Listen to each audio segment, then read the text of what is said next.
casos clínicos que hemos preparado para este propósito. En general, entonces, esta condición, ustedes van a encontrar en los libros que hay una fase preclínica. En esa fase preclínica, pues la persona no siente o no se da cuenta que está afectada, solo hasta cuando ya empiezan a superarse los umbrales o los procesos de adaptación propios. Ahí empieza la sintomatología y el paciente se hace consciente de que está afectado. Si se aplica un tratamiento adecuado, pues entonces el paciente va a lograr compensarse. Si el tratamiento es inadecuado, pues simplemente se va a descompensar y pues van a manifestar todos los síntomas asociados a esta condición. Cuando hablamos de insuficiencia cardíaca, pues estamos hablando de un síndrome muy prominente, muy grande, que involucra muchas condiciones, pero que en general la mayoría de los casos va a estar relacionado con enfermedad coronaria, con alteraciones del ritmo cardíaco. Les decía que las arritmias normalmente no las vemos nosotros, pero evidentemente existen. Y también pues, pueden involucrarse aquí situaciones inflamatorias, son relativamente raras. Seguramente ya vieron el tema de pericarditis y valvulopatías, ahí están involucradas estas. Incluso tumores cardíacos y enfermedades de tipo autoinmune también pueden ser causas de este síndrome que se denomina insuficiencia cardíaca. Clásicamente, ustedes van a encontrar que al paciente se le intenta enfocar de si tiene insuficiencia cardíaca derecha o si tiene insuficiencia cardíaca izquierda. Esa es una forma de concebir el proceso, pero en realidad lo usual es que cuando el corazón izquierdo se compromete, pues también termina comprometiendo por continuidad lo que es el corazón derecho y viceversa aplica el mismo tiempo. Brevemente para recordar cómo es nuestro miocardio, que la mayoría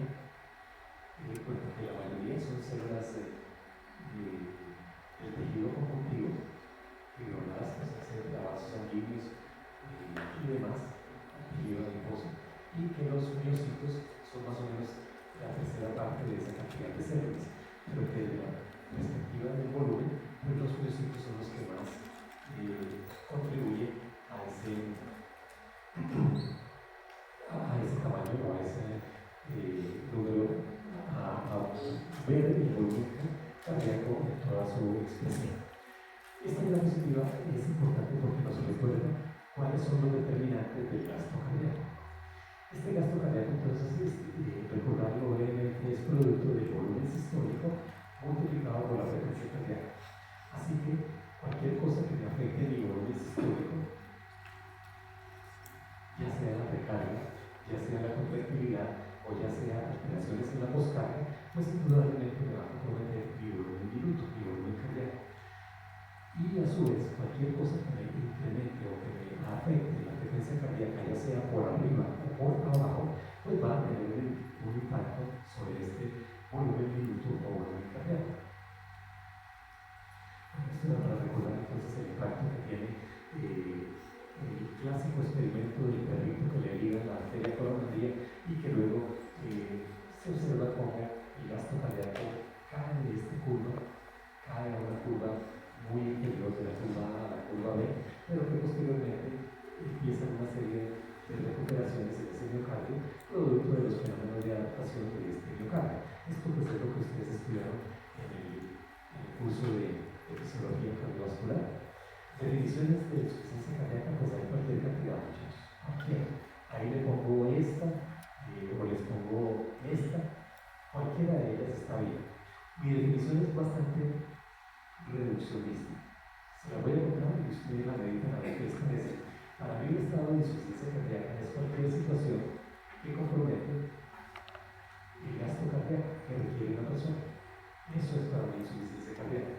Entonces, pues desde esa perspectiva tan básica, ahora por supuesto esa definición es la mía propia, ¿sí? Yo no la he encontrado en los libros de texto, pero simplemente pues se las cuento ahí. Igual ustedes utilizan las que les parece, incapacidad del corazón para bombear la sangre necesaria, no sé qué, si se más, cualquiera de ellas funciona. Esta condición de insuficiencia cardíaca en general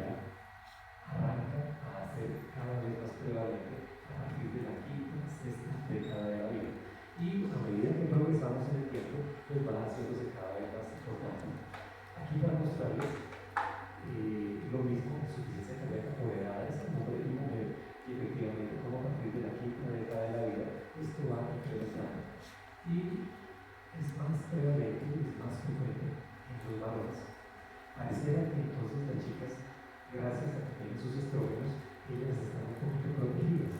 Pero nótese que a partir de la quinta década, pues viene el fenómeno de la menopausia y entonces el efecto protector posiblemente que tengan esos estrógenos se pierde. Pero igual empieza a avanzar en el tiempo. Este pastel es para mostrarles las principales etiologías relacionadas con esta condición. Entonces, enfermedad coronaria, que fue lo que ya vieron, hipertensión arterial, que tiene 30%, enfermedad coronaria 20%, la sumatoria de las dos, enfermedad coronaria más hipertensión, 40% de los casos. Entonces, prácticamente si nos aprendemos dos condiciones, dos enfermedades, y si las manejamos bien, vamos a tener un impacto muy grande sobre esta condición que se denomina, pues, sobre las etiologías que pueden llegar a desencadenar este fenómeno de insuficiencia cardíaca. Y las chicas, pues, el pastel es relativamente parecido. Hay un poquito menos de enfermedad coronaria, pero luego enfermedad coronaria más hipertensión arterial se conserva, hipertensión arterial solo, otras causas.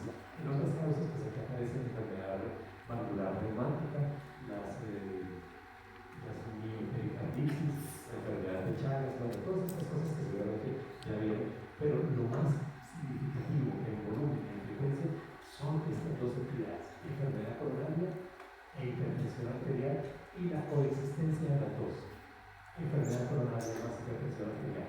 Esto es lo que explica por lo menos el 80% de todos los casos de insuficiencia cardíaca. Y entonces, así las cosas, si uno aprende a manejar esas dos entidades bien, adecuadamente, van a poder hacer un efecto o va a tener un impacto muy significativo sobre este grupo de pacientes. Esto lo podemos pasar aquí para mostrar. Hay múltiples enfermedades que todas confluyen en una vía común para producir insuficiencia cardíaca congestiva. Por lo tanto, esto es un síndrome. Esto no es un diagnóstico. Este diagnóstico lo suele hacer el portero. Doctor, levántese que me llegó la señora que tiene insuficiencia cardíaca. A nosotros nos corresponde entonces mirar de dónde, de qué origen, cuál es la causa de esa insuficiencia cardíaca.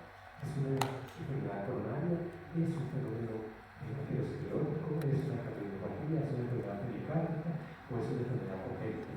Y eso entonces es lo que nos diferencia del diagnóstico que hace el portero. Esta insuficiencia cardíaca entonces está relacionada con una serie de cambios adaptativos o fenómenos de remodelación cardíaca que se van a dar sobre ese miocardio. La idea es que sobre este miocardio entonces al final vamos a terminar con un miocardio en disfunción ventricular que si se compensa pues puede llegar a que el paciente funcione relativamente bien. Si se descompensa pues el paciente va a tener síntomas y eso es lo que constituye el gran síndrome de insuficiencia cardíaca que vamos a ver seguidamente. Entonces en este contexto de insuficiencia cardíaca pues vamos a encontrar que tenemos lo que ya hemos descrito previamente, un fenómeno de disfunción ventricular izquierda. Nótese que yo digo izquierda, ¿sí? Pero en realidad esto, el corazón no es que tenga una barrera ahí o que sea un corazón izquierdo y un corazón derecho. No, él actúa conjuntamente y si yo tengo disfunción ventricular izquierda, también por continuidad voy a terminar teniendo algún grado de compromiso a nivel de disfunción cardíaca derecha. Lo que pasa es que esa no suele ser tan evidente, no suele ser tan marcada y lo que predomina son los síntomas relacionados con la disfunción izquierda. Por eso se habla de manera supuestamente pura de insuficiencia cardíaca izquierda e insuficiencia cardíaca derecha, pero eso no es así tan tajante esa distinción. En esencia, pues vamos a poner en ese contexto, porque yo tengo este fenómeno de insuficiencia cardíaca, fenómenos que pueden ser de hipertrofia concéntrica o de hipertrofia excéntrica. Estos son los dos patrones grandes que vamos a poner en un corazón con insuficiencia cardíaca. Entonces, si yo tengo un fenómeno de hipertrofia concéntrica, lo que voy a tener entonces es un miocardio con hipertrofia de su pared y un fenómeno de disfunción diastólica, una incapacidad para relajarse.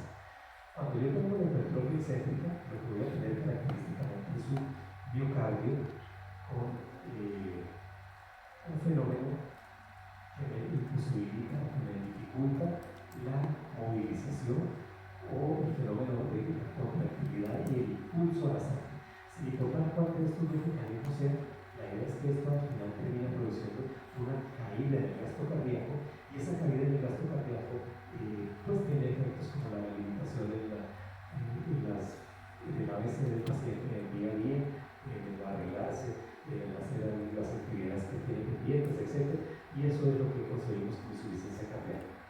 Desde la perspectiva endotelial, que es la perspectiva que suelen manejar los hematólogos, se considera que lo que tenemos en estos casos de insuficiencia cardíaca es un fenómeno de pérdida del equilibrio que debería existir entre los mediadores vasopresores versus los mediadores vasodilatadores. Claro, sí, indudablemente eso existe y eso está presente, pero esta no es la única explicación para este fenómeno. Entonces, pues, creo que es un fenómeno o es una forma un poquito reduccionista de intentar ver el proceso. Bueno, toda esta cascada era para contarles que en este paciente que tiene insuficiencia cardíaca se van a producir fenómenos de exposición o de regulación a la baja de receptores para beta-miméticos en ese miocardio. Normalmente, entonces, cuando yo tengo en general, en estos pacientes, lo que quiero contarles es que se han hecho determinaciones de mediadores sanguíneos como norepinefrina, y se ha visto que en la medida en que aumenta la edad y que el paciente pues desarrolla este compromiso, sus niveles de norepinefrina, noradrenalina se incrementan. Y esto entonces lo que conlleva es que sobre este miocardio, sobre esta fibra miocárdica, el número de receptores beta-miméticos, beta-1, beta-2, que se exponen en este miociclo, pues entonces va a sufrir un fenómeno de regulación a la baja porque hay incremento de la cantidad de mediadores vasopresores en sangre. Ese incremento de mediadores vasopresores en sangre, pues se ha visto que si los receptores beta-1 y beta-2 se endositan en el miociclo, pues el cuerpo empieza a producir más noradrenalina, más norepinefrina. ¿Para qué? Para intentar unirse a esos receptores que están expuestos en esos miociclos que aún siguen ahí funcionando. Sin embargo, y esto es lo que muestran estos estudios, aquí tenemos receptores beta-1, receptores beta-2. Entonces, noten cómo sin insuficiencia cardíaca y con insuficiencia cardíaca. Sin insuficiencia cardíaca, pues tenemos que tienen que estar. Con insuficiencia cardíaca empieza un fenómeno de regulación a la baja. Entonces, se empieza a producir compensatoriamente más noradrenalina, más norepinefrina. ¿Y eso qué efecto tiene? Pues estos mediadores tienen un efecto cronotrópico y tienen un efecto vagonotrópico positivo sobre el miocardio. Esos efectos favorecen el desarrollo de arritmias en este grupo de pacientes. Entonces, esto es importante tenerlo presente. Los pacientes con insuficiencia cardíaca en general van a tener incrementos por encima de lo esperado de sus mediadores vasopresores en sangre, y esto pues los expone a que hagan frecuentemente arritmias cardíacas. Aquí, para retomar entonces el tema del remodelado cardíaco, que es lo que ya he venido mencionando, y este remodelado cardíaco entonces a partir de un corazón normal pues va a seguir esta vía que tenemos acá. Inicialmente se va a producir un fenómeno de hipertrofia concéntrica del ventrículo izquierdo, con lo cual pues voy a tener una disfunción de tipo diastólico. Sin embargo, y esto pues va a darse en el tiempo, permanentemente. Esto es la que particularmente está asociada con la hipertensión arterial. Después de que el corazón ya no logra adaptarse a trabajar en este estado, entonces el corazón inicia un proceso de remodelación en donde va a incrementar su cavidad. Noten que aquí la cavidad es muy pequeña. La idea es que vamos a intentar pasar a incrementar esa cavidad. Pero ustedes se preguntarán, pero eso es como ilógico, eso es como raro, ¿en qué momento se me dilata el corazón? Porque eso es lo que está mostrando esa gráfica ahí, ¿no? ¿En qué momento se me dilata el corazón? ¿Cómo hago yo para saber a qué momento se me dilata el corazón? Pero no, muchachos, es que eso no es así. Esto ocurre en el tiempo y es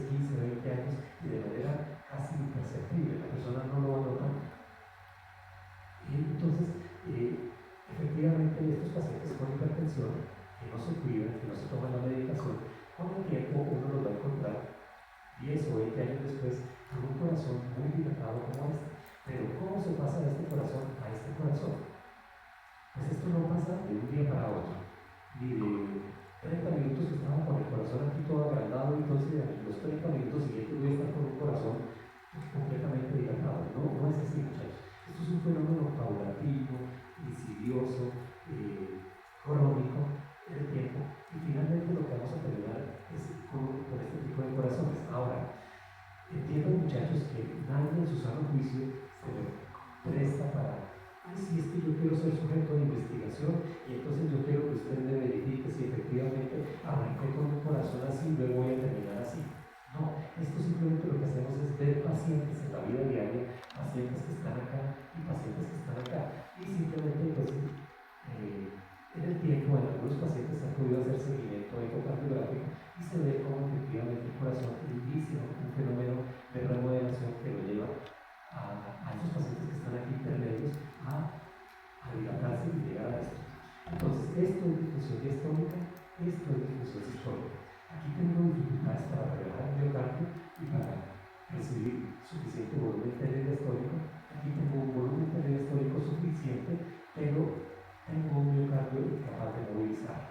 Y esto entonces en esencia se me traduce en que mi gasto cardíaco, por esta vía o por esta vía, siempre se me va a caer. Bueno, muchachos. Aquí, para mostrar lo mismo que hemos visto previamente, y el tema de las arritmias. El tema de las arritmias, muchachos, no puedo contestar esto.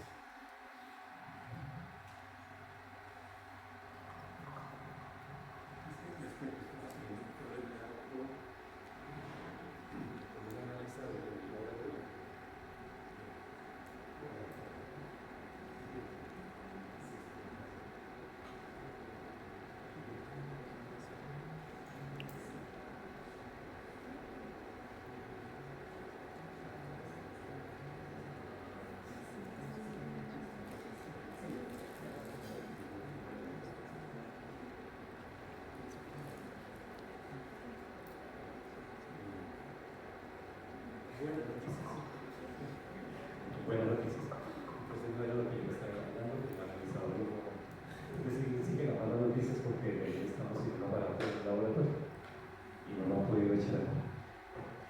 Contarles entonces, muchachos, que en la concepción de la insuficiencia cardíaca, el tema de la frecuencia cardíaca es clave para poder establecer qué tan bien o qué tan mal está mi gasto cardíaco. Entonces, si yo tengo una situación donde mi frecuencia cardíaca está alterada, ya sea por arriba o ya sea por debajo, eso me va a impactar entonces el gasto cardíaco, porque el gasto cardíaco, recordemos, es volumen sistólico por frecuencia cardíaca. Si yo tengo 200 pulsaciones por minuto, pues mi corazón no va a tener la posibilidad de relajarse adecuadamente y llenarse con el volumen diastólico que requiere para ser impulsado, y eso conlleva entonces a que mi gasto cardíaco caiga. Si yo tengo, por ejemplo, 30 o 40 pulsaciones por minuto, pues eso va a hacer también que mi corazón se llene suficientemente, pero que de pronto necesite otras pulsaciones adicionales para movilizar el gasto cardíaco que requiere. Esto entonces son arritmias cardíacas, y estas arritmias cardíacas van a tener un impacto importante al punto que pueden llegar a producir fenómenos de muerte súbita sobre el desarrollo de esta condición que se denomina insuficiencia cardíaca.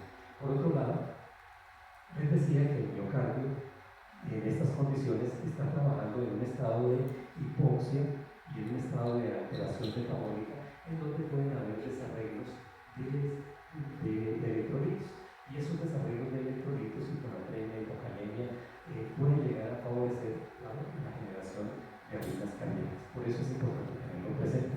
Entonces, podemos tener arritmias cardíacas sencillas o sin mayor problema, como la fibrilación auricular, pero esta de acá, una fibrilación ventricular, es una cosa terrible. Esta entonces puede llegar a matar a pacientes sin lugar a duda. Esto no lo vemos nosotros los patólogos. Nosotros los patólogos tenemos el sesgo de la morfología, y entonces pues no vamos a ver esto, pero esto es importante como origen, como causa del proceso de insuficiencia cardíaca. Les decía que en la insuficiencia cardíaca siempre van a haber mecanismos compensadores que son propios de nuestra economía y de la fisiología cardíaca. Que estos ustedes ya los vieron. Ustedes vieron la ley de Frankenstein y vieron todo lo que tiene que ver con la activación neuronal. Estos mecanismos compensadores se ponen en marcha cuando yo tengo una situación de bajo gasto cardíaco. Recordar brevemente entonces que lo que dice la ley de Frankenstein es que la longitud óptima de la sarcómera es lo que me determina que también está funcionando el miocardio. Si mi sarcómera se está contrayendo relativamente poco, pues no tiene una buena tensión y no puede movilizar una suficiente cantidad de sangre. Si mi sarcómera está muy distendida, muy estirada, pues tampoco van a funcionar bien la cosa. Entonces, lo óptimo es que funcione entre el E3 y el E4. ¿Sí? Que es lo que se ilustra acá. ¿Qué tanto se traspasan las fibras de actina y miosina en cada uno de estos estadios de funcionamiento del miocardio? Así las cosas, pues desde la perspectiva del ciclo cardíaco, el fenómeno de insuficiencia cardíaca se puede estudiar o se puede mostrar de la siguiente manera. Este es el ciclo cardíaco normal, en donde tenemos entonces la relajación, el llenado, luego la contracción isovolumétrica, apertura de las válvulas, sale el flujo sanguíneo y otra vez inicia el ciclo. ¿Qué pasa, por ejemplo, cuando yo incremento la precarga? Cuando yo incremento la precarga, entonces a nivel del ventrículo se va a incrementar la cantidad de sangre que puedo llegar a movilizar. Es decir, mi sarcómera está un poco más estirada y esto entonces conlleva a que efectivamente se movilice un mayor volumen de sangre. Sin embargo, si yo tengo un volumen incrementado acá, la sarcómera empieza a estirarse demasiado. Y si la sarcómera se estira demasiado, es como cuando el mismo fenómeno que ocurre con los elásticos de las prendas interiores. ¿Sí? Si ese elástico se agota, se estira demasiado, pues al final ya no le quedan a uno bien los calzoncillos. ¿Sí? Se le caen los calzoncillos.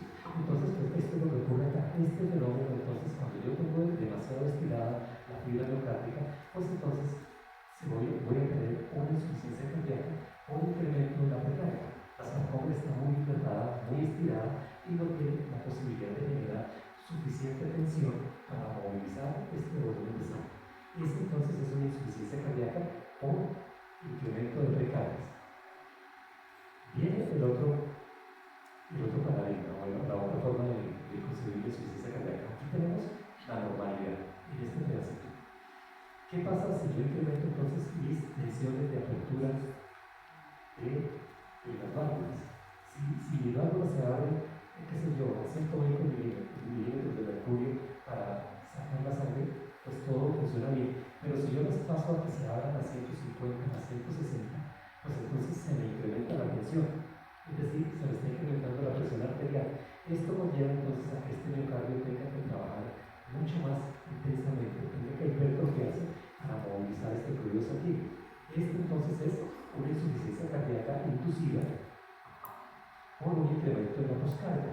Hay algo que se me está oponiendo al flujo, un incremento en la resistencia, un incremento en la presión arterial, y por ese mecanismo yo puedo llegar entonces a desarrollar una insuficiencia cardíaca que se conoce como insuficiencia cardíaca por incremento de poscarga. A su vez puedo tener este otro fenómeno, una insuficiencia cardíaca por disminución de la contractilidad, lo que moviliza el flujo sanguíneo en esta raya negra es la suficiencia del miocardio que yo tengo en ese momento y que está funcionando bien.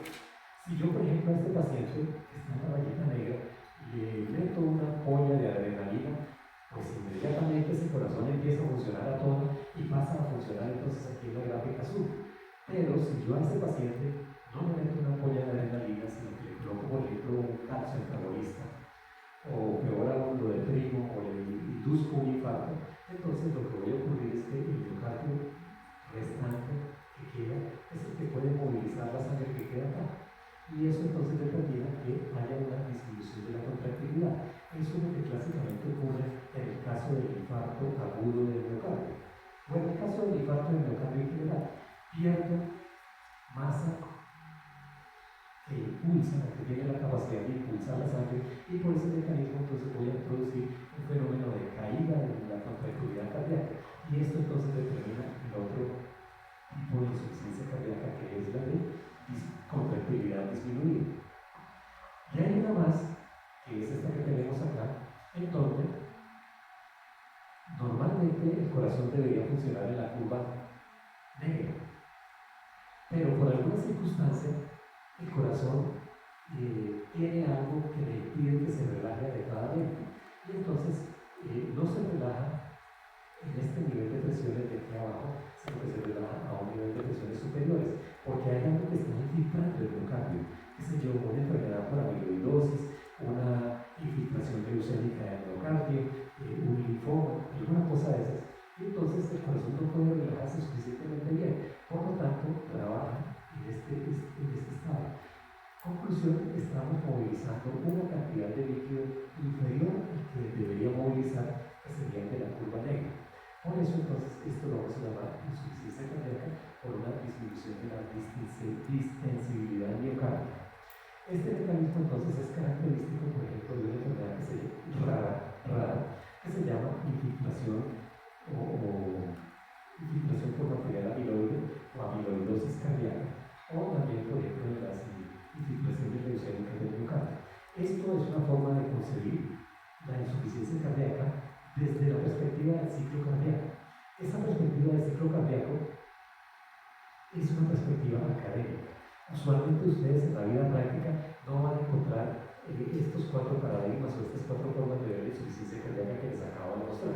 Ustedes van a, en la clínica van a decir, el paciente tiene insuficiencia izquierda, el paciente tiene insuficiencia derecha, punto. O el paciente está en insuficiencia cardíaca congestiva, es decir, completamente comprometido. Sin embargo, se los cuento, se los muestro, porque si uno pudiese llegar un poquito hacia intentar establecer ese mecanismo de base, pues puede hacer una aproximación, un manejo un poco más delicado del paciente. Aquí para mostrarles característicamente cómo se vería el paciente soplador rosado, que es el paciente que característicamente corresponde a la insuficiencia cardíaca izquierda. Entonces, el paciente soplador rosado, normalmente ustedes en la radiografía van a encontrar un corazón de tamaño relativamente usual. Es el paciente que característicamente está afectado por enfermedad coronaria. Este paciente, entonces, ustedes lo van a ver con una ansia de aire terrible. Él no puede dormir completamente acostado, horizontal, sino que tiene que dormir con 3 o 4 almohadas, porque sus pulmones se encharcan, hace edema pulmonar, y entonces lo ven ustedes así, todo ansioso, así sale, ¿sí? Con una ansia de aire importante. Este prototipo o este caso clínico se conoce entonces como soplador rosado.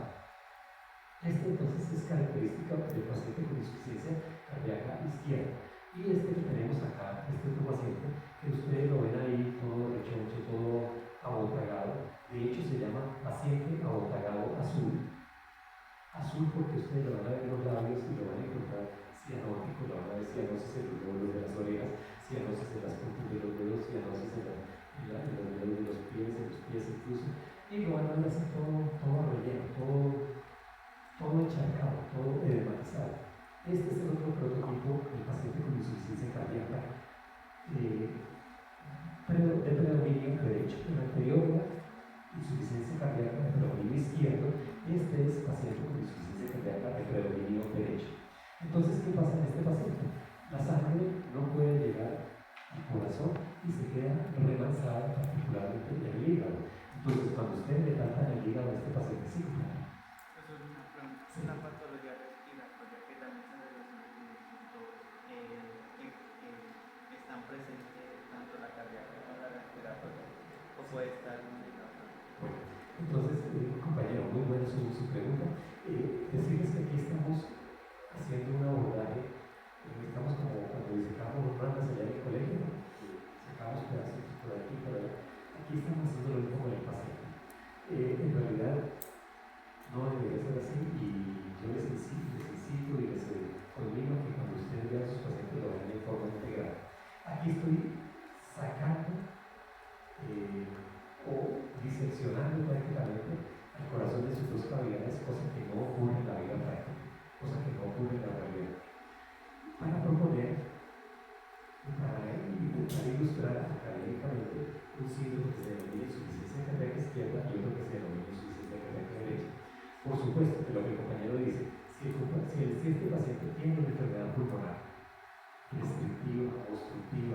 un tromboembolismo, alguna cosa de esas, por supuesto que eso va a interferir con el retorno venoso y va a terminar generando una insuficiencia cardíaca del abdomen derecho, originada en patología pulmonar.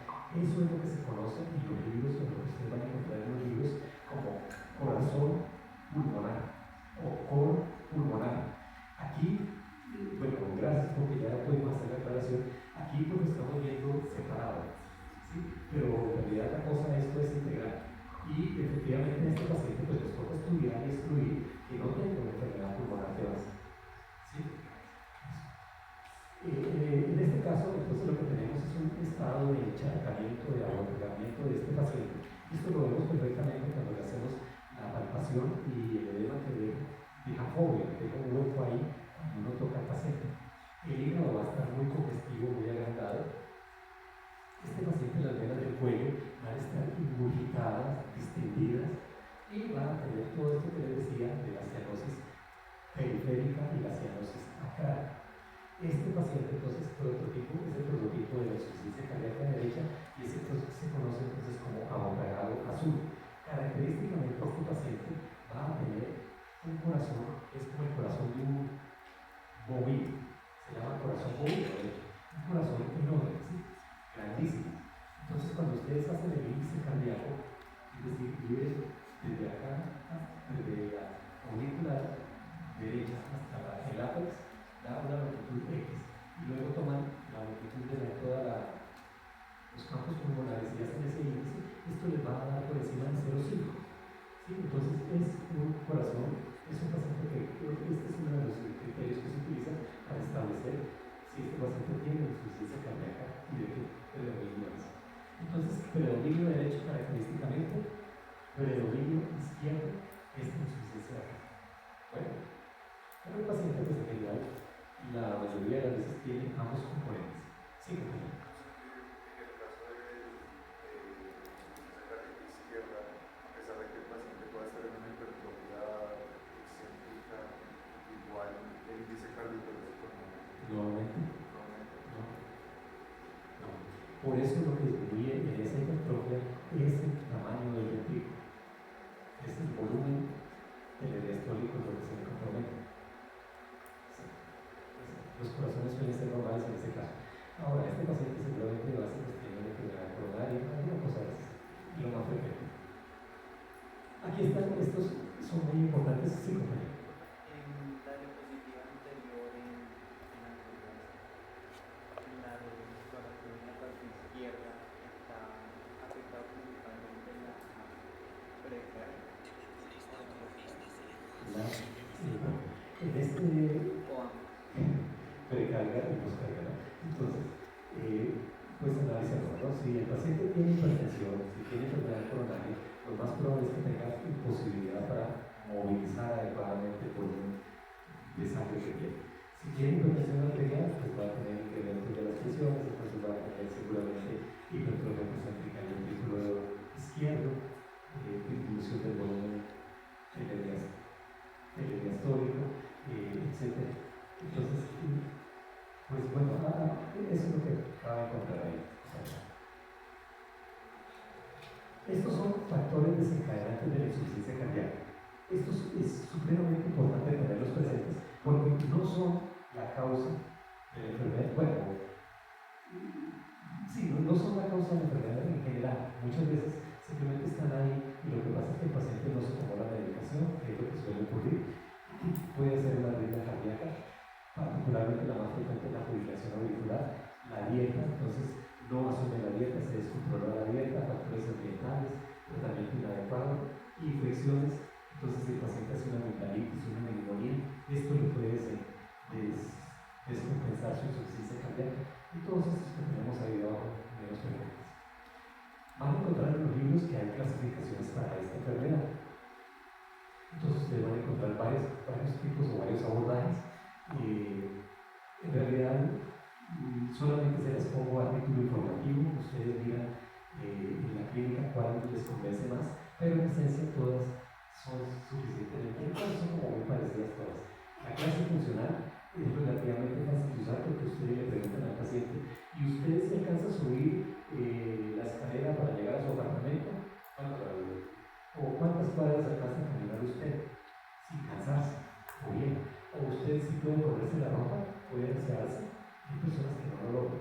Si no lo logran, entonces están en una clase funcional 4. Si el paciente entonces dice, no, es que yo hago mis actividades y solamente ya por la tarde me encuentro un poquito cansado, de pronto está en una clase funcional 1. Y así sucesivamente se va graduando en función de qué tan sintomático ese paciente se va graduando y se puede establecer qué clase funcional tiene el paciente. Otras clasificaciones de la insuficiencia cardíaca, entonces la que les ya les mencioné, la izquierda versus derecha, la compensada versus descompensada. Entonces, descompensada es cuando el paciente está sintomático y termina siendo o requiere ser intervenido y hospitalizado para volverlo a recuperar. Aguda versus crónica, sí efectivamente existe la insuficiencia cardíaca aguda. ¿Cuál es el efecto característico? ¿Cuál es?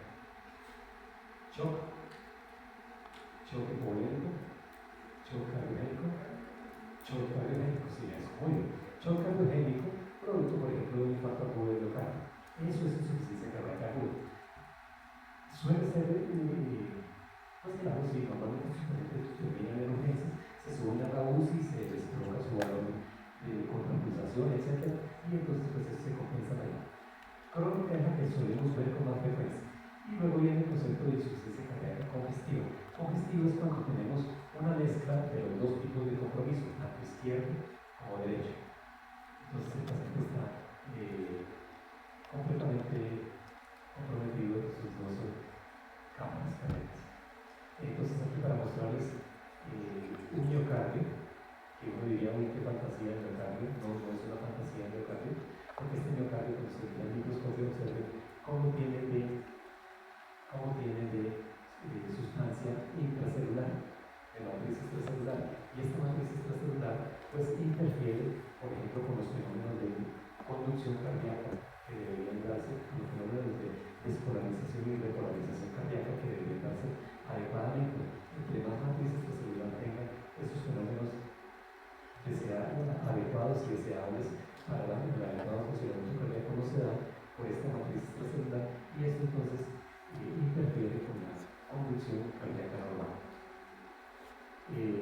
Infarto antiguo, infiltración por actividad amiloide, malformaciones cardíacas, valvulopatías, todos estos son cosas que en principio pues ya vieron ustedes, ¿no? ¿Vieron valvulopatía, no? ¿No han visto valvulopatía? Bueno, la van a ver, muchachos, la van a ver. Entonces ahí van a estudiar las diferentes estenosis, las insuficiencias, etc. Y cómo esto pues, puede llegar a producir insuficiencias cardíacas. Y esto aquí para terminar, que efectivamente puede llegar a producir compromiso a nivel pulmonar. El compromiso más frecuente de la insuficiencia cardíaca a nivel pulmonar, pues es el edema pulmonar. El edema pulmonar, entonces, uno lo puede objetivar, pues porque ve el líquido de edema, o simplemente porque encuentra unos macrófagos ahí cargados de pigmento. Los criterios diagnósticos para insuficiencia cardíaca los van a ver ahora que se promuevan a su curso de semiología, ahí los van a recordar y los van a poder objetivar. Entonces la relación cardiotorácica superior a 0,55 y la radiografía del tórax es importantísima, el diámetro diastólico del ventrículo izquierdo mayor a 2,7 centímetros, la fracción de eyección por debajo del 30%. Entonces, pacientes que tienen fracciones de eyección por debajo del 30% sí o sí están en insuficiencia cardíaca. Hay unos criterios que son mayores, que son estos de acá, los menores que son menores e implica que no necesariamente el hecho de tenerlos pues hace el diagnóstico. Esto pues no solamente es a título informativo, posteriormente ustedes lo van a retomar. Y aquí para ver el pronóstico de esta enfermedad. Entonces, población general, pacientes con infarto y el paciente con falla cardíaca. Noten que el paciente con falla cardíaca, los hombres, después de 10 años de diagnóstico, solamente quedamos vivos el 20%, la chica les da un poquito mejor. Listo. Entonces, esto para entrar ahora a revisar algunos escenarios clínicos relacionados con patología cardiovascular, particularmente con casos de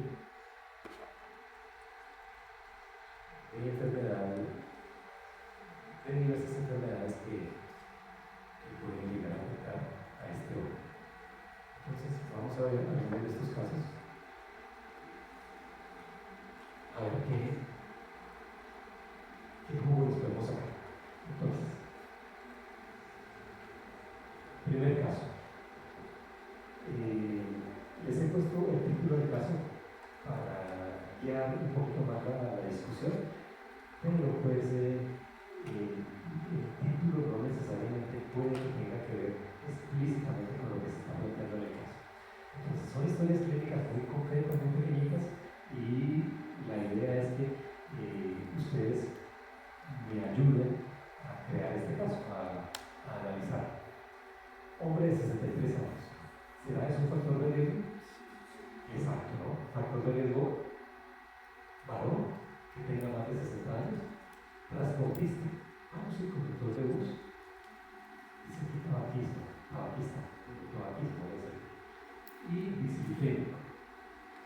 Bueno, dislipemia es factor de riesgo.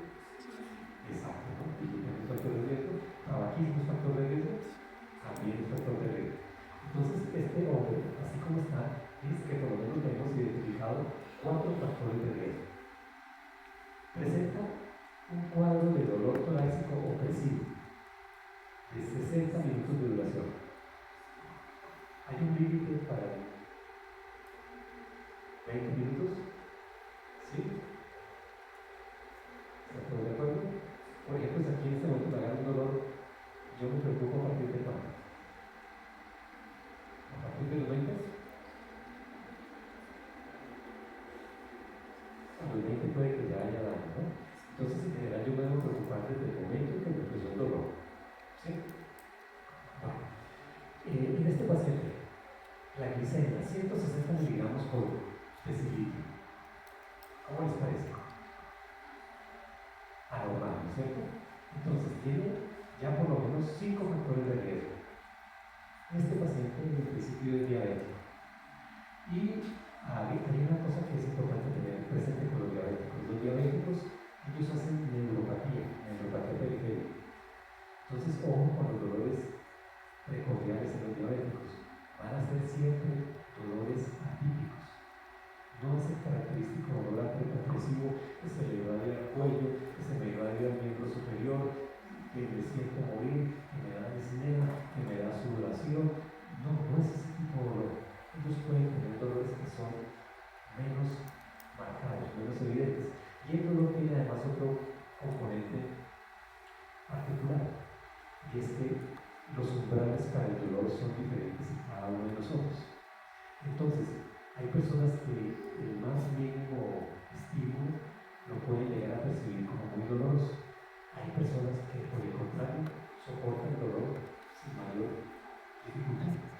Entonces, eso hay que aprenderlo a valorar muy bien. Para la valoración del dolor, entonces, claro, a veces uno decide, y dígame qué tan fuerte le duele. Eso es complicado. Entonces, muchachos, existen unas cosas que se llaman escalas análogo-visuales para el dolor. Es conveniente que esas las tengan ustedes.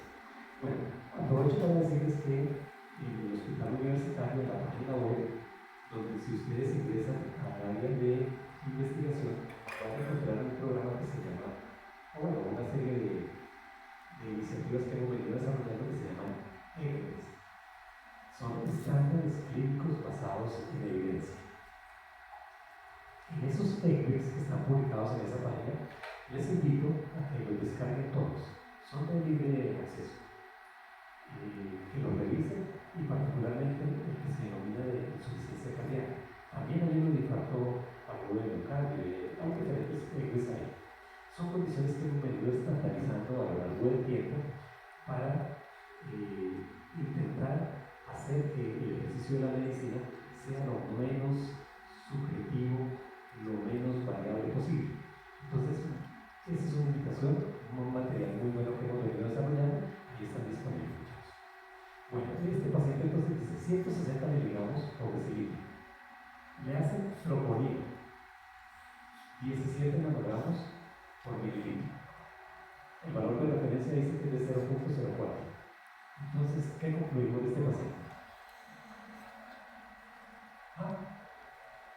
Que tiene un infarto intestinal. Bueno, pues podría ser un infarto intestinal. Ahora bien,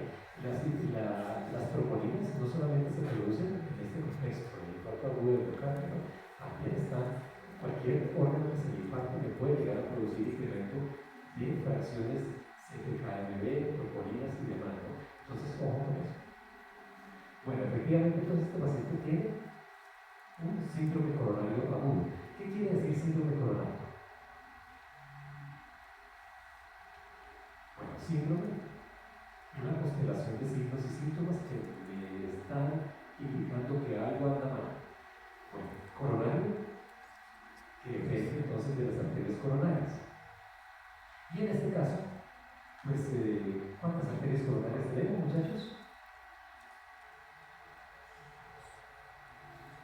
Izquierda, derecha, la interventricular cuenta.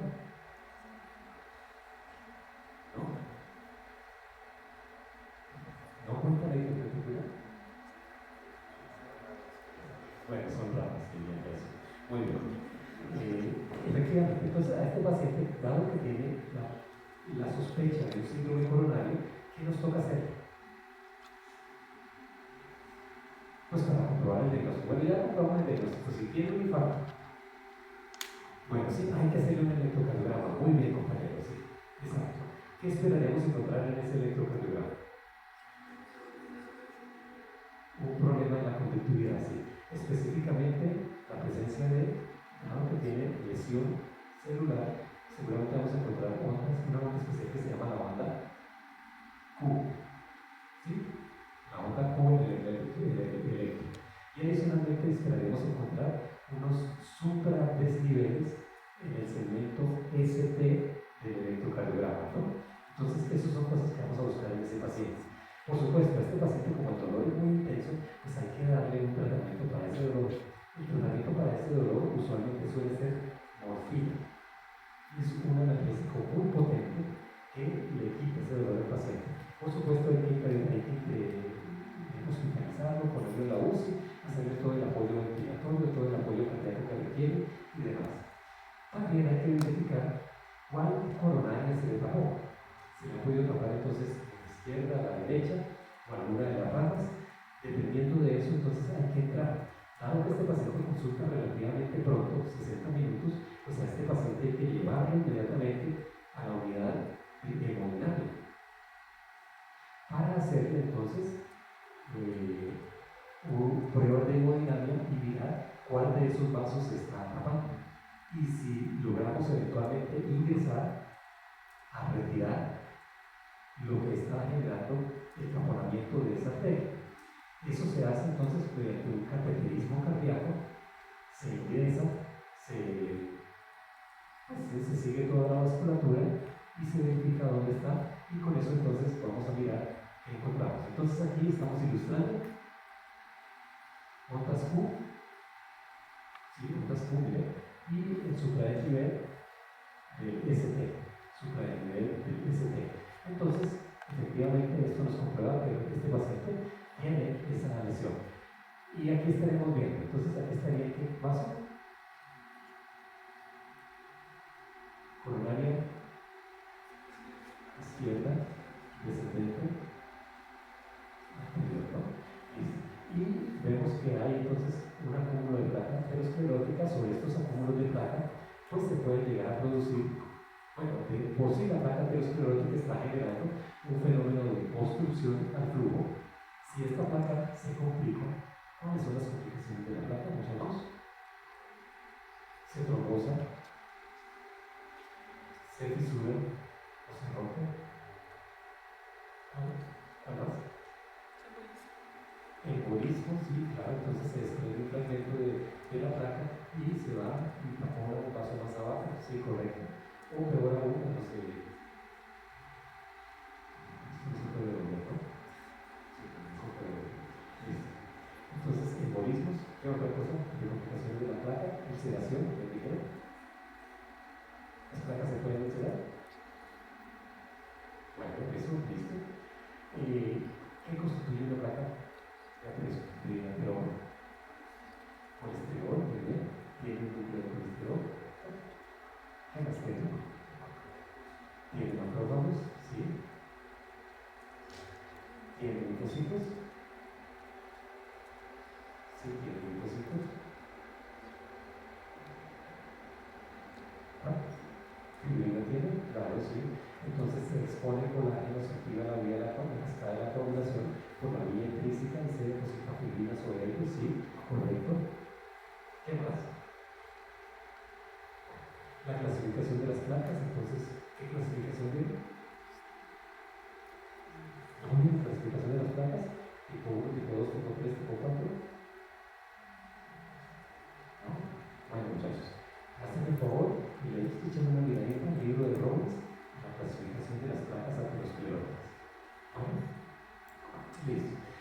en este caso, efectivamente, un síndrome coronario, una enfermedad aterosclerótica.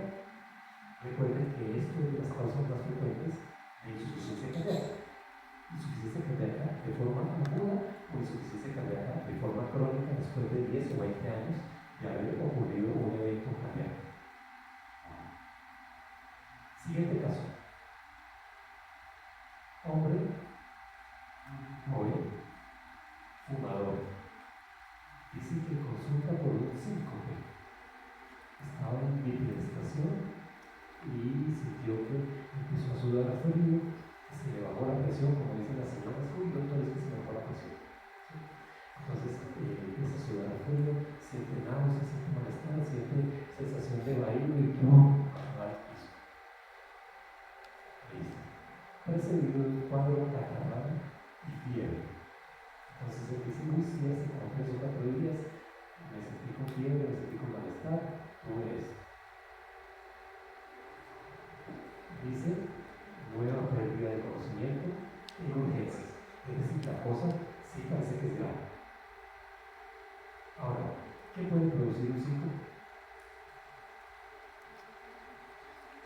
Bueno, entonces, muchas cosas, eso es excelente. Entonces, empecemos. Primero, hipoglicemia, muy bien.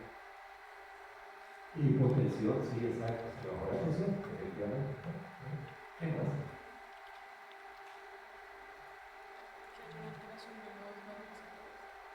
Sí, una alteración de los vasos receptores, no sé, un estado emocional, un impacto emocional muy fuerte,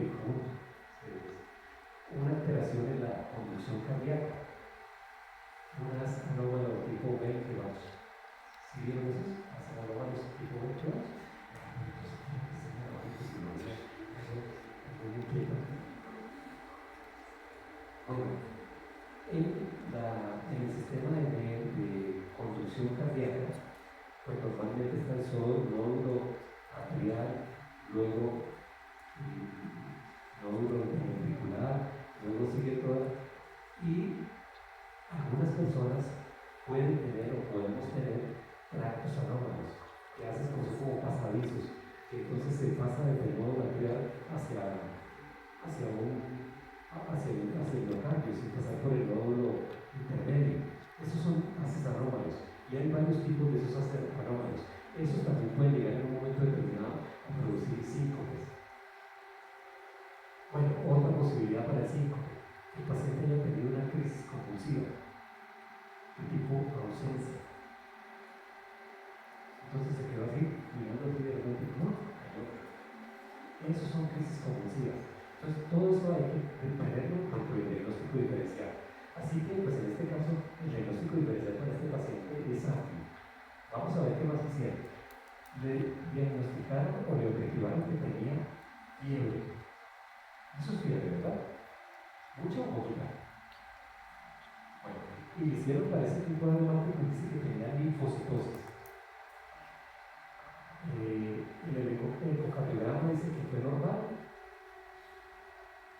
Y dice que en el segundo evento de pérdida de conocimiento tuvo un evento arrítmico. Es decir, le pusieron un monitor y vieron que efectivamente el corazón empezó a hacer una descarga arrítmica. No nos dicen qué tipo de arritmia.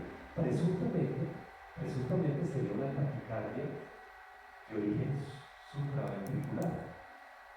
Presuntamente. Pero pues bien podría haber sido una bradicardia.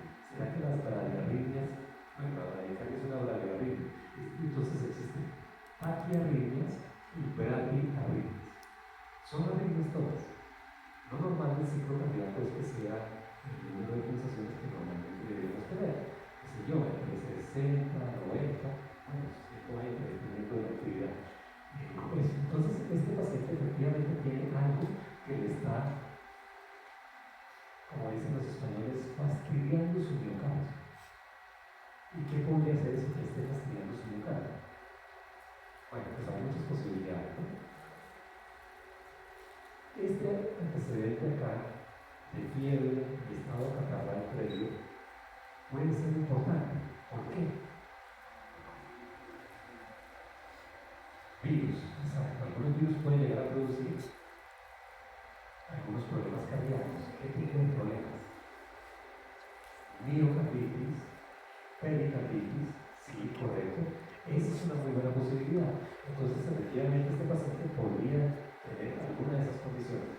Arritmias cardíacas. Entonces, las arritmias cardíacas, pues son, ya dijimos brevemente, taquiarritmias, prueba de arritmias, pueden ser supraventriculares o ventriculares o de origen atrial, bueno, dependiendo de cómo se presente y el trazado que tengamos nosotros, pues vamos a poder categorizar o clasificar esas arritmias. En general, ¿tuvieron curso de electrocardiografía? ¿Sí? Eso. Entonces, en el curso de electrocardiografía, uno aprende a distinguir un trazado electrocardiográfico normal. Estos son trazados electrocardiográficos completamente normales. Sí, completamente normales. No, pues bueno, aquí lo que estamos viendo en general son taquicardias de origen ventricular. Hay una cosa que es terrible cuando se presenta que, bueno, no es este el caso, pero se las cuento acá, una cosa que se llama torsión de puntas, que es terrible. No es este el caso, pero este paciente pues tuvo su arritmia. Este paciente entonces, ¿qué puede tener? Lo más probable es que tuviese, o hay que estudiar, descartar la presencia de una miocarditis o una pericarditis. Hay que hacerle ecocardiograma, hay que verificar si hay líquido libre en el saco pericárdico. Si ese líquido libre está incrementado, eventualmente hay que hacer una pericardiocentesis para retirar ese exceso de líquido. Y en general lo que hay que hacer es darle apoyo o mantenerlo hospitalizado mientras se logra estabilizar al paciente, y casi siempre el sistema inmune se encarga de resolver el proceso de base que existe en esta situación. Y el paciente termina saliendo al cabo de 6-7 días resuelta su pericarditis. Bueno, siguiente caso. Sí. Ecocardiograma normal, sí. Pues eso no descarta la presencia de la pericarditis o de la pericarditis. Eventualmente, lo que pasa es que las pruebas, mejor dicho, el diagnóstico en medicina se hace con una sumatoria de criterios. Entonces, perfectamente puede ser normal, lo que implica es que no tiene, por ejemplo, una cardiopatía, que no tiene una hipocinesia, que sería un compromiso ya de la fibra miocárdica. Es decir, sus parámetros están bien, el corazón está funcionando bien, pero que algo lo está fastidiando. Siguiente. En este caso, varón de edad media, con múltiples factores de riesgo, fumador, hipertenso, dislipédico y con diabetes. Presenta claudicación intermitente y angina de esfuerzo que persiste a pesar del tratamiento. Bueno, entonces, claudicación intermitente. ¿Qué entendemos por claudicación intermitente?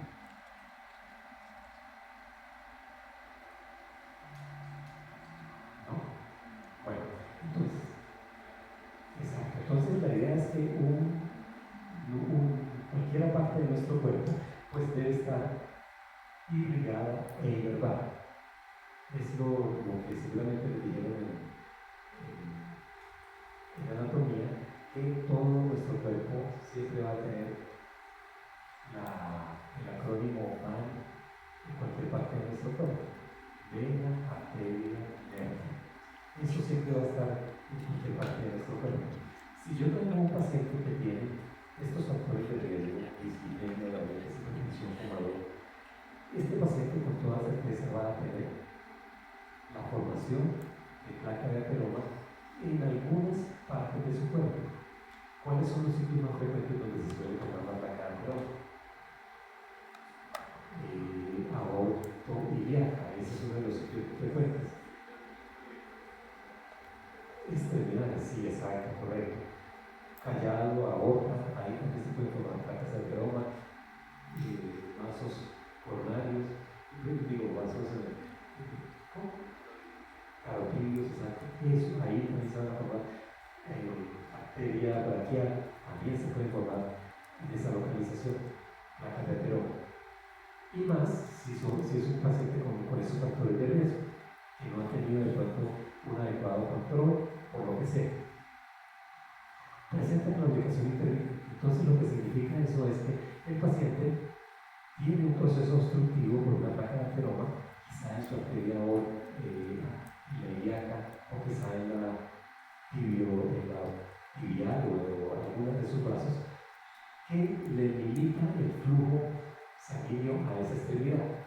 Él logra entonces caminar 5 o 10 pasos y empieza a sentir un dolor muy exquisito en la pantorrilla o en el pie. Eso es producto de que no le está llegando sangre a esa extremidad. Y ese dolor tan exquisito obliga a que el paciente entonces pare la marcha y empiece a cojear.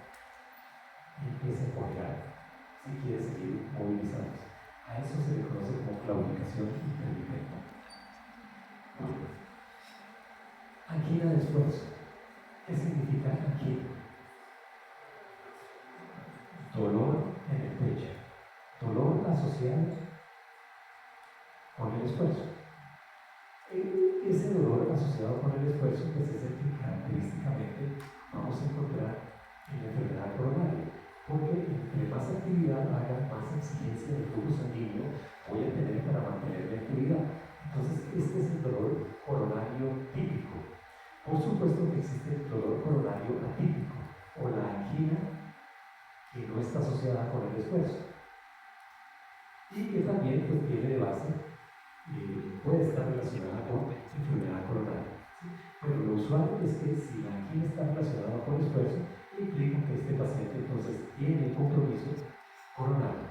Ese compromiso coronario pues va a ser igual, ya de la coronaria derecha o de la coronaria izquierda. Dice, persiste a pesar del tratamiento. Bueno, los tratamientos que usualmente se le dan a estos pacientes pues son sustancias vasodilatadoras para intentar el flujo sanguíneo, que los vasos se expandan y que fluya suficiente sangre para eso. Usualmente se les colocan pastillitas de nitroglicerina sublinguales, que son las que tienen ese efecto, vasodilatan la circulación coronaria. En este paciente hay que encontrar ausencia de pulsos previos. ¿Dónde se toma el pulso previo? Exacto. Ausencia de pulsos previos. Bueno, entonces significa que hay algo que está obstruyendo el flujo y que no permite que la sangre llegue hasta ese punto. Por lo tanto, no hay pulso en esa localización. No hay sangre que esté impactando sobre las paredes vasculares que nosotros podamos sentirla con la determinación del pulso previo. Le hacen una prueba de esfuerzo. La prueba de esfuerzo es que entonces a uno lo suben en una bicicleta y empieza la actividad de manera paulatina hasta que finalmente ella con toda y corre, y en ese momento pues mira si uno inicia con un trazado arrítmico o inicia con la presencia de un dolor en la pierna o en el corazón o en alguna parte del cuerpo.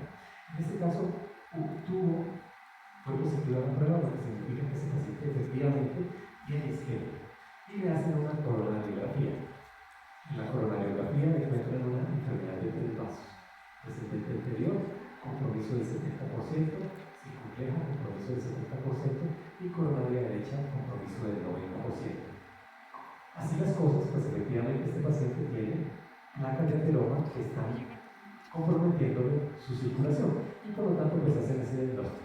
Enfermedad coronaria de tipo arteriosclerótico con compromiso de 3 vasos. Entonces lo que hacen en este estudio es la inyección de un medio de contraste.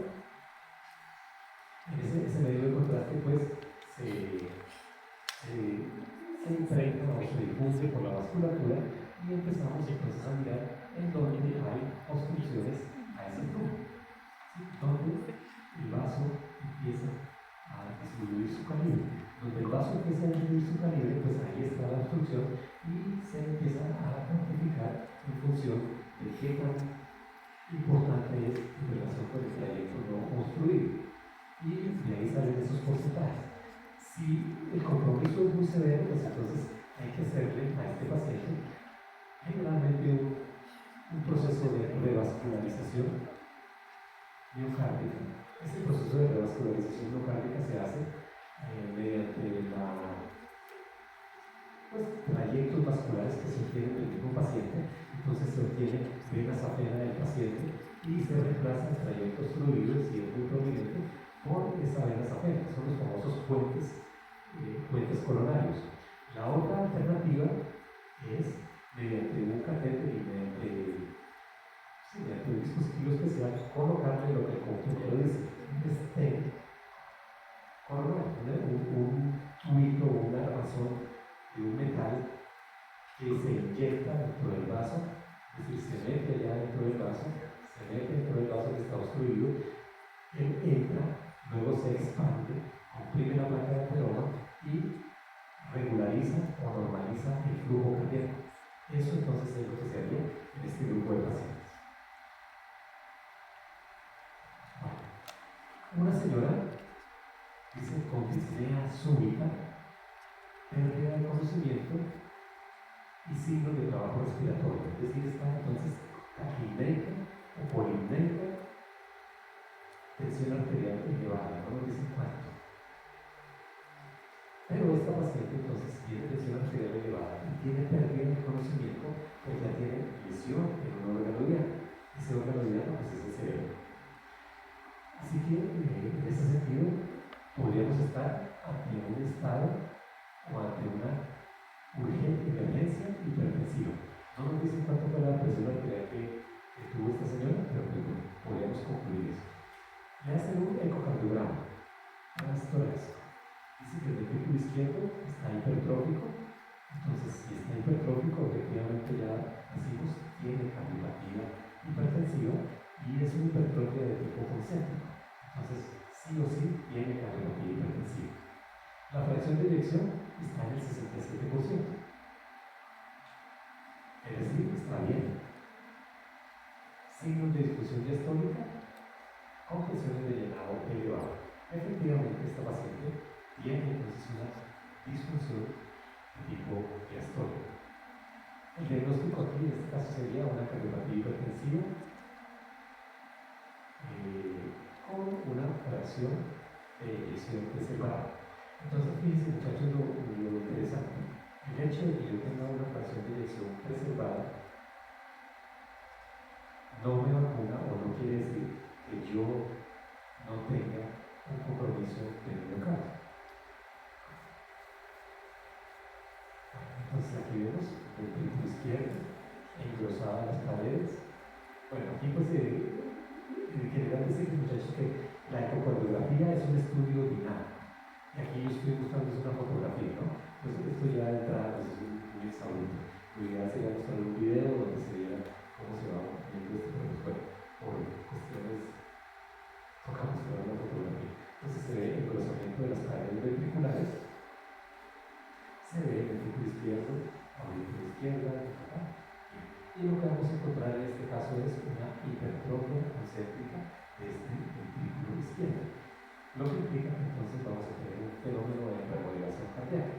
Este ventrículo pues luce muy cruzado y pues es lo que explica lo que tiene la señora como enfermedad de base. En este caso, dice este paciente, esta historia está terrible. Paciente con antecedente de pericarditis y cirrosis. La idea es que intentamos hacer buenas historias. Entonces, lo ideal sería que este paciente tiene edad, este paciente tiene, no sé, una historia de enfermedad, pero aquí no lo está soltando así. Muy deficiente la historia clínica. Así no deben ser sus historias, muchachos. Deben ser historias mínimas. Paciente con antecedente de pericarditis y cirrosis. Consulta por dolor torácico y clínica de insuficiencia cardíaca de predominio derecho. Entonces este paciente está involucrado, tiene hepatomegalia, tiene edemas, seguramente tiene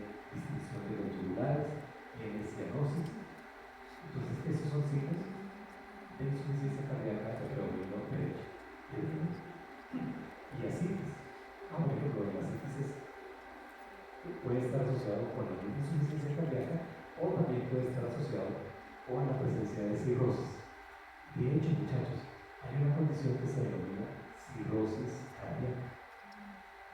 Es posible que ustedes en los libros encuentren eso. Entonces, es un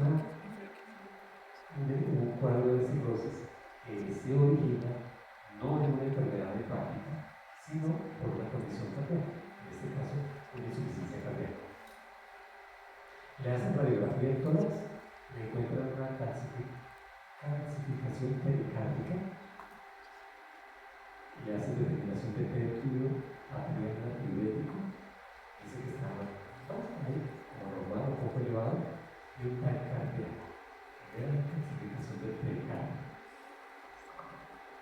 Con esos hallazgos, entonces se propone el diagnóstico de pericarditis constrictiva crónica. ¿Cuánto es el volumen normal del líquido pericárdico?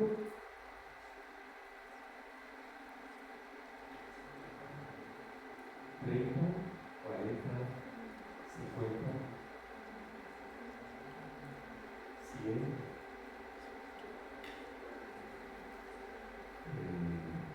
es un general, por debajo de 50 mililitros está por debajo.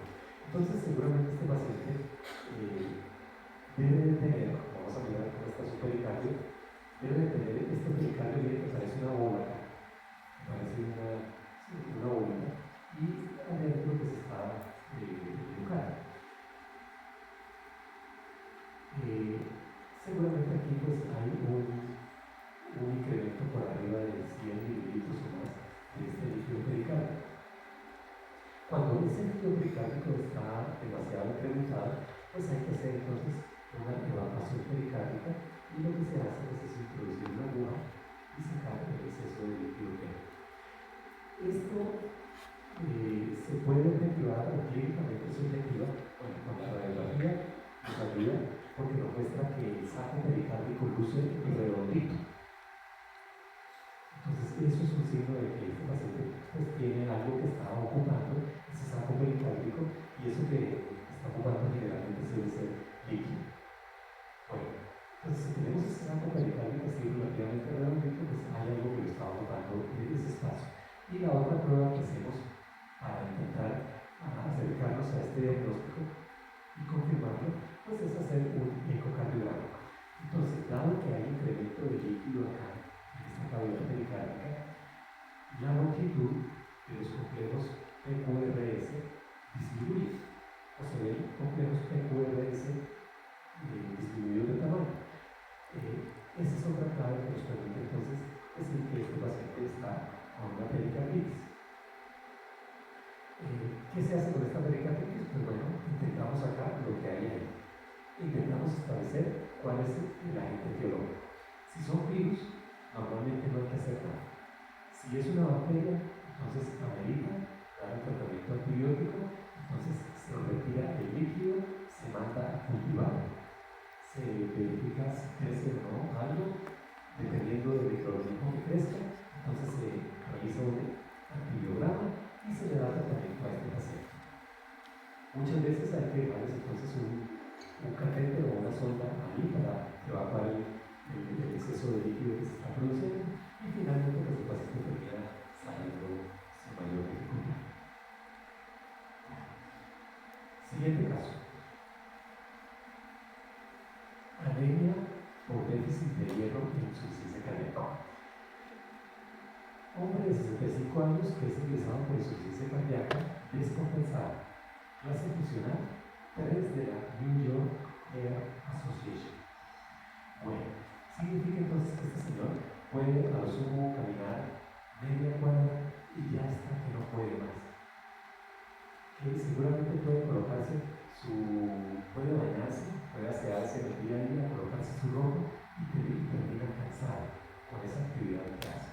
Eso es una clase funcional 3. Le encuentran que tiene hemoglobina en 10.3. Y eso pues, es curioso, porque en principio pues, entonces, con esta cifra de hemoglobina hay que empezar a estudiar si este paciente está haciendo pérdidas por alguna otra parte del cuerpo. Entonces hay que hacer endoscopia alta, endoscopia baja, test de sangre oculta en heces, verificar si tiene alguna fuga que esté ocasionando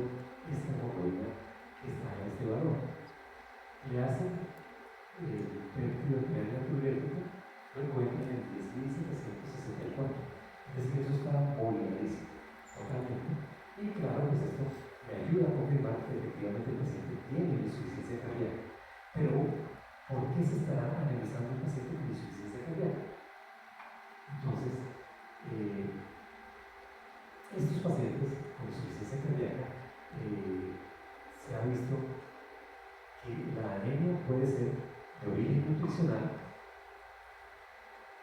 una posibilidad. En ese caso, pues entonces hay que mejorar la nutrición de estos pacientes. Y como parte del manejo de estos pacientes, se les suele colocar hierro en forma coloidal. ¿Para qué? Para subirle su anemia, para subirle su hemoglobina. Con esto, pues entonces se le logra mejorar bastante la funcionalidad a este paciente. Por supuesto que el tratamiento con hierro no es para corregir la insuficiencia cardíaca, es simplemente para mejorar los parámetros hemáticos. Y la anemia o la deficiencia de hierro en el contexto de insuficiencia cardíaca es algo que es un epifenómeno, es decir, esto no es la causa de su insuficiencia cardíaca, pero es algo que contribuye a desmejorar el estado del paciente. Por lo tanto, en este grupo de pacientes, el enfoque debe ser integral. Debemos hacer reemplazo de hierro cuando así se requiera, pues para favorecer el mejoramiento del paciente. Aquí está entonces la clasificación de la NGA, las clases funcionales, entonces marcada limitación de la actividad física. Esta es la clase funcional 3, aplicaciones de INEO, puede haber dolor anquiloso. Y los factores que desencadenan esta situación, entonces, hipertensión no controlada, arritmias cardíacas, dieta. Entonces el paciente debemos de prometer no solamente por favorecerle o por mejorarle su función cardíaca, sino que debemos hacer un enfoque completo en donde mejoremos también la dieta, mejoremos factores ambientales, propendamos con el tratamiento adecuado del paciente, etc. Porque ello indudablemente va a tener un impacto negativo sobre este grupo de pacientes. Esto ya se lo mostré, entonces sigamos. Bueno, este caso, aquí yo creo que algunos se van a identificar. Muchachos jóvenes como ustedes, con antecedente de infección respiratoria recurrente. Es derivado a estudio porque le encontraron a la auscultación cardíaca algo raro. ¿Qué sería lo que le encontraron raro en la auscultación cardíaca? Bueno, entonces normalmente lo que suelen encontrar en este grupo de pacientes jóvenes suele ser un soplo cardíaco. Es posible que la práctica de cardiovascular o de toma de presión arterial o de auscultación que ustedes hicieron allí en el curso de patología, digo, de cirugía cardíaca, a alguien le haya dicho, uy, muchachos, usted tiene un soplo cardíaco. ¿No les pasó? ¿No recuerdan? Bueno, eso a veces ocurre con frecuencia. Y estos soplos cardíacos, pues hay que mirar de qué se trata. ¿Qué entendemos por un soplo cardíaco? Es un soplo, es un signo clínico en donde a través de, como puede ser a oído limpio, ese es muy raro porque normalmente no puede ocurrir que uno puede escuchar un soplo a el simple oído. Entonces uno coloca el oído y escucha cómo fluye la sangre. Así. Esa se puede pasar, pero ese paciente normalmente ya estaría bastante afectado. El paciente asintomático, joven, normalmente requiere auscultación. Y en la auscultación es donde se detecta esta anomalía. Cuando se detecta esta anomalía, pues lo que hay de base suele ser una malformación o una alteración en la anatomía normal de ese corazón. Y de las alteraciones más frecuentes que se suelen encontrar en estas personas suele ser la comunicación interauricular. Esta, pues entonces, es una alteración del desarrollo en donde simplemente permanece permeable el ósteo segundo. Y este ósteo segundo, pues entonces, persiste el huequito entre las dos aurículas. Eventualmente pues, podemos tener comunicaciones interventriculares, ahí la cosa ya se pone a otro nivel, porque entonces ya entraríamos en el contexto de una tetralogía tipo Fallot. Esto lo van a ver en detalle cuando ustedes vean la pediatría, malformaciones congénitas. Entonces ahí van a tener la oportunidad de revisar en detalle el tema. Pero en general estas alteraciones estructurales, muchas de ellas van a pasar desapercibidas y solamente las objetivamos cuando hacemos un cuidadoso examen del paciente o cuando pues, por alguna circunstancia de deporte extremo o algo así, el paciente hace alguna manifestación. Por lo demás, suelen pasar desapercibidas. Este otro caso, shock cardiogénico por perforación de una coronaria. Rarísimo eso. Eso en principio es raro, muchachos, muy raro. Que una coronaria se perfore, pues implica que el paciente está siendo intervenido por algo. Es decir, que se le está haciendo algún procedimiento, un procedimiento de hemodinamia. Entonces se le está verificando algo y este paciente pues de entrada, si está en hemodinamia, es que tiene alguna condición de base que le está afectando bastante. En este caso, un hombre de 64 años tiene factores de riesgo, dice, fumador, y que fue mandado por un infarto. Dice que durante la intervención coronaria percutánea sufre una complicación. Entonces el paciente se movió, el paciente convulsionó, el operador, el hemodinamista estaba mareado, estaba borracho, estaba en devaneos con la instrumentadora, lo que sea, y tenga que perforó un vaso coronario. La perforación de un vaso coronario es un evento mayor, es una desgracia, y en general no debería pasar ese tipo de cosas, pero pues esto evidentemente pasa, y aquí tenemos un ejemplo de eso. Dado que es un vaso mayor, pues entonces fíjese que termina llevando a que el paciente ingrese en un estado de shock hipovolémico. Por fortuna, pues al estar en una sala de hemodinamia, este paciente pues cuenta con todo el soporte y con todo el grupo requerido para poderlo manejar adecuadamente. En la angiografía entonces se encuentra que hay extravasación del medio de contraste en la descendente anterior y en el terrano y en el ecocardiograma un derrame pericárdico. Ese derrame pericárdico pues corresponde a sangre. En ese caso entonces sangre en el saco pericárdico va a contribuir o va a producir, dado que es un saco que tiene una cantidad o una capacidad de contención escasa, pues puede llegar a producir un fenómeno que se denomina taponamiento cardíaco. El taponamiento cardíaco es una urgencia médica. Entonces consiste en que el saco pericárdico se llena de líquido, en este caso sangre, esa sangre se coagula y el corazón pierde la posibilidad de relajarse. ¿Qué se hace en ese caso de taponamiento cardíaco? Pues hay que entrar en forma urgente, abrir el saco pericárdico y dar masaje manual sobre ese miocardio. Esto mismo es lo que ocurre, por ejemplo, en los casos de heridas precordiales, por ejemplo, en peleas callejeras.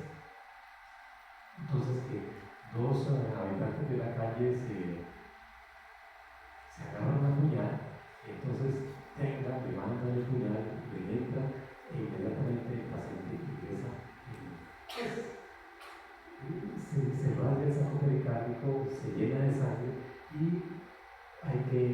el corazón empieza a parar su funcionalidad hacia el estado de insuficiencia cardíaca aguda. Entonces, ¿qué hay que hacer en ese caso? Pues hay que entrar, abrir de manera urgente la cavidad torácica, abrir el saco pericárdico y empezar a evacuar el contenido sanguíneo que hay ahí y darle masaje cardíaco. Esto se hace de manera urgente, es una emergencia y prácticamente se hace con el paciente en la camilla, el médico encaramado sobre el paciente, dándole masaje cardíaco externo y 3 o 4 camilleros empujando esa camilla para que llegue a la sala de cirugía y poderlo atender de urgencia y poder hacer algo. Así se maneja eso. Es decir, es una cosa bastante angustiosa para el personal de salud, por supuesto para el paciente. Shock cardiogénico por taponamiento cardíaco, sí,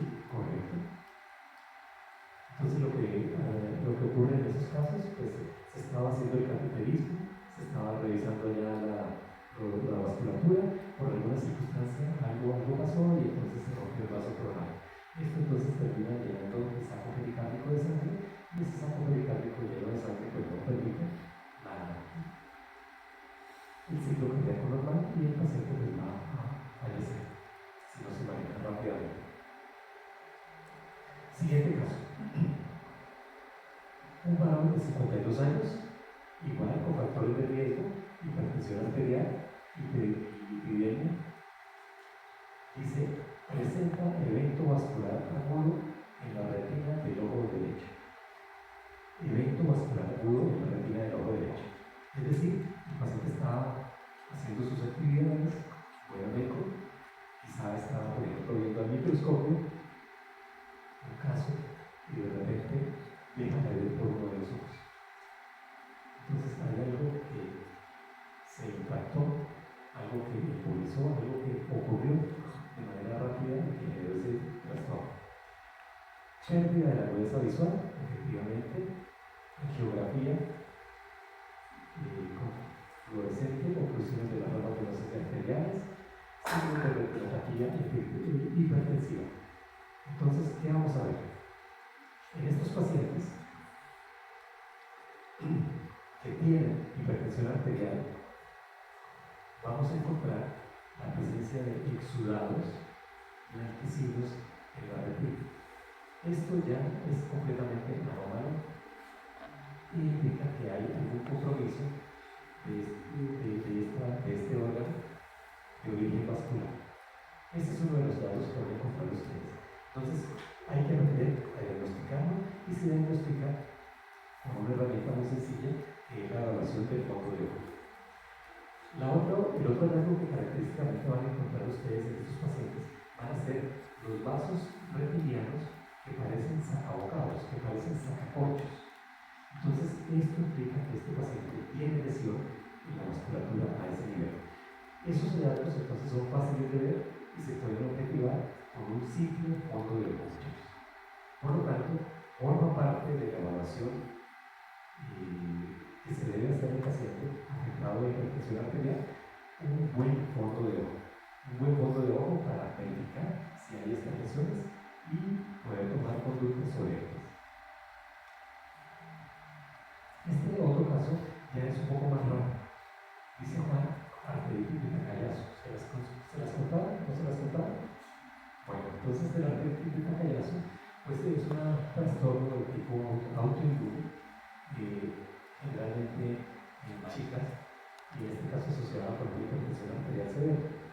Detectan en esta mujer una asimetría en la presión arterial entre ambos brazos. Entonces resulta que en el brazo derecho da tanto y en el brazo izquierdo da otra cifra. Y eso debería ser una práctica rutinaria en la evaluación del paciente. Hay que medir la presión arterial en ambos brazos o en ambas piernas.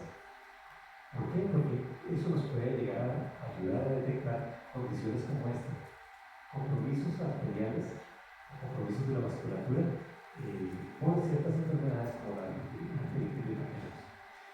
Le encontraron además una anemia con insuficiencia renal, tiene signos de hipertrofia del ventrículo izquierdo, de tipo concéntrica, es decir, si tiene una hipertensión arterial o concuerda con esta hipertensión arterial severa que tiene la paciente, y le encuentran una estenosis en la aorta suprarrenal y en las arterias renales.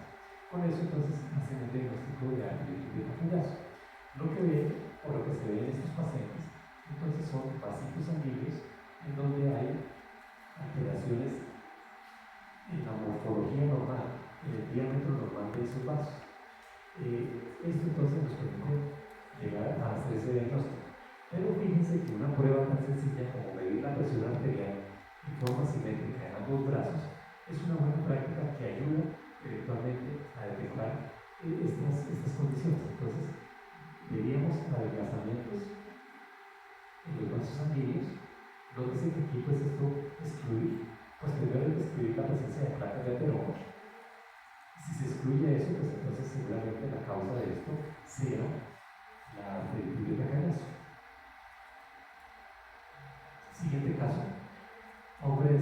4 años con fiebre de un mes de evolución.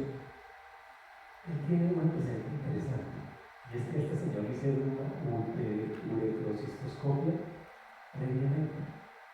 Cuando llega a la consulta dice que llega en disnea aguda y con un soplo cardíaco. Previamente el señor había ido a la consulta y no le había detectado soplos. Es decir, esto es un soplo de reciente aparición. Soplos de reciente aparición en general son totalmente anómalos. No deberíamos tener soplos de reciente aparición. Y cuando se presentan soplos de estas características, pues esto sí o sí debemos de considerar, debemos de pensar siempre en que este paciente esté haciendo una endocarditis infecciosa. La endocarditis infecciosa, pues bueno, la mayoría de las veces va a ser de origen bacteriano, puede ser de origen micótico, y lo que vamos a encontrar es que el soplo se produce porque la sangre choca contra la vegetación o contra la colonia de bacterias o de hongos que está creciendo y que se sienta sobre la válvula cardíaca, y esto es lo que genera esa alteración a flujo. En general los soplos no son otra cosa que alteraciones del flujo cardíaco, y ese flujo, recuerden que debería ser un flujo laminar.